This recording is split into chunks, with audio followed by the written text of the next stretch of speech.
Всем привет, с вами Сергей PubGames, и сегодня я вам покажу, как же сделать такой камин с кнопочками. Нажимаем сюда, зажигается, нажимаем сюда, потухает. Перейдем к постройке. Итак, а что же потребуется для постройки этого механизма?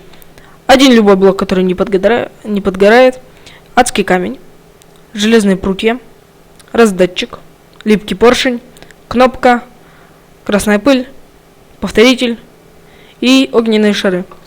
Итак, перейдем к постройке.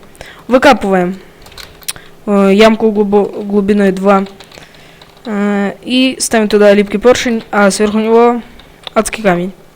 Потом копаем рядом сбоку еще 2 таких ямки. И, в общем, вот такая схемка у вас должна получиться. Перед липким поршнем ставим повторитель. Потом проводим вот так редстоун.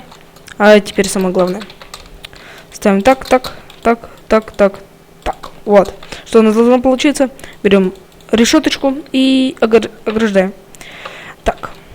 А теперь вот с этой стороны ставим 2 железных блока и проводим. Тут редстоун и тут повторите. Досмотрите так, чтобы он был в сторону от... В общем... так, чтобы стоял. Так, дорогие друзья. Сюда ставим сзади раздатчик. И также тут ставим блок. Ой, железный. И просто-напросто сюда капельку редстоуна. И все. Теперь ставим кнопки. Сюда и сюда. Нажав на эту кнопочку. Упс. А вот тут я кое-что забыл. Загружаем раздатчик огненными шарами. А вот теперь можно нажимать. Нажимаем. И все зажигается. Нажимаем сюда и потухает.